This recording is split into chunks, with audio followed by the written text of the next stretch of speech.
Hi, welcome back to part 3 of my 4-part series where I'm reviewing the same case 4 different times at 4 different asset values. Today we've made it all the way to $1 million. Ross and Rachel have done it. They hit the traditional goal that so many people set out to achieve for their retirement in this country. Let's take a look at what it looks like now in the software.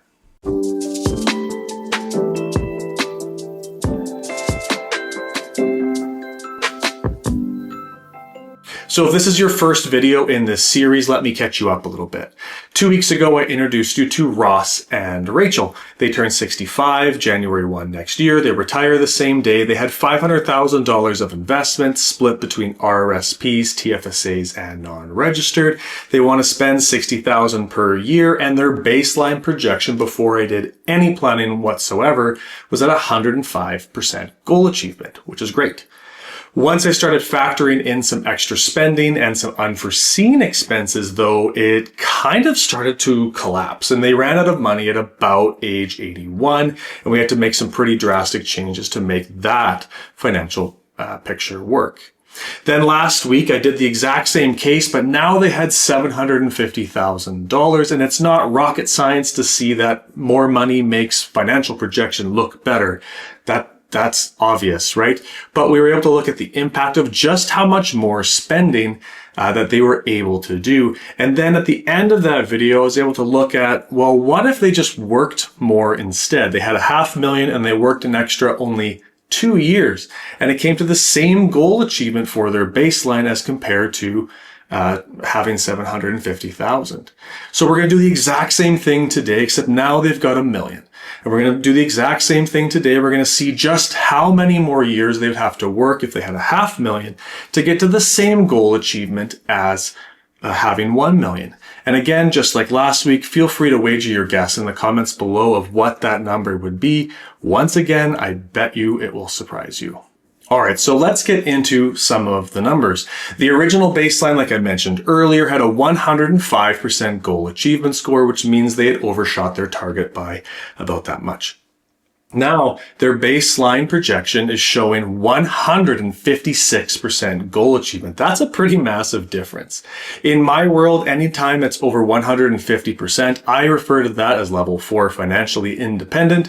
And that means they have a real opportunity to pour more money into spending or their community or their family, whatever it is that kind of floats their boat. To go one step further in the original projection, I added $10,000 a year of travel to age 75. I added $20,000 of unforeseen expenses, and it kind of blew everything up. If I do those same things along with some of the planning that I put into that original projection, let's take a look at where that ends up. So here's the side-by-side comparison to the same amount of spending being added in. Whereas in the original, we dropped below 100%. They started to run into problems, like I was saying. Now, of course, they don't run into problems. So again, I know that we can add even more spending and maybe even for a longer time period. But again, how much can we really add? What I did from here for Ross and Rachel was I added 2 different components.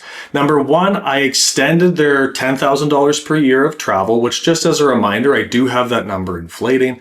And then now instead of ending at age 75, ends at age 80.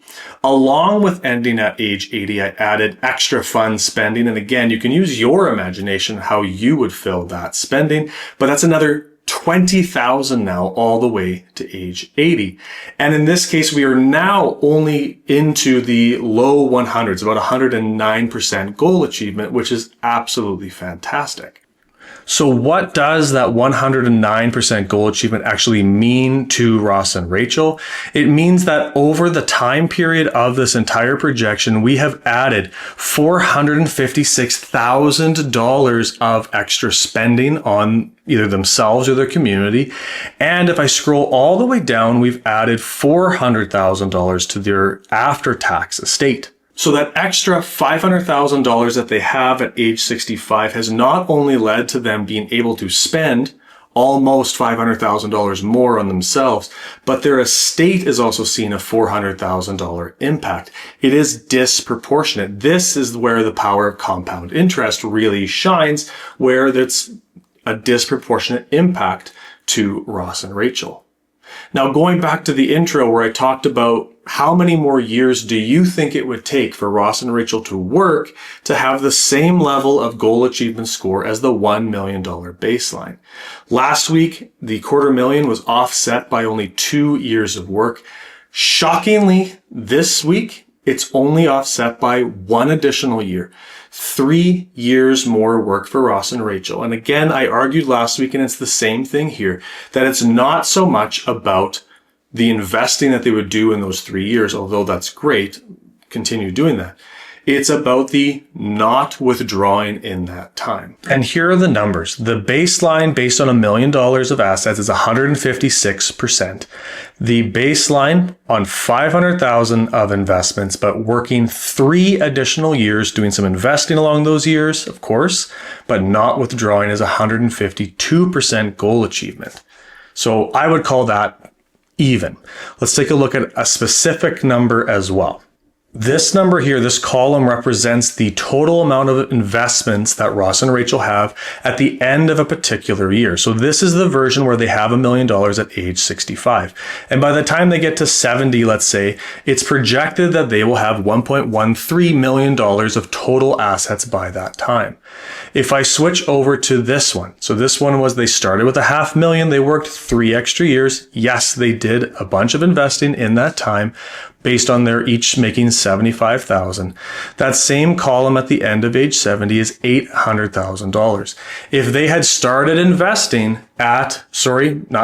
withdrawing at age 65, this number would be nowhere near this. This is the impact that working a little bit longer can truly have on your projection. Let's look at this from maybe a third perspective.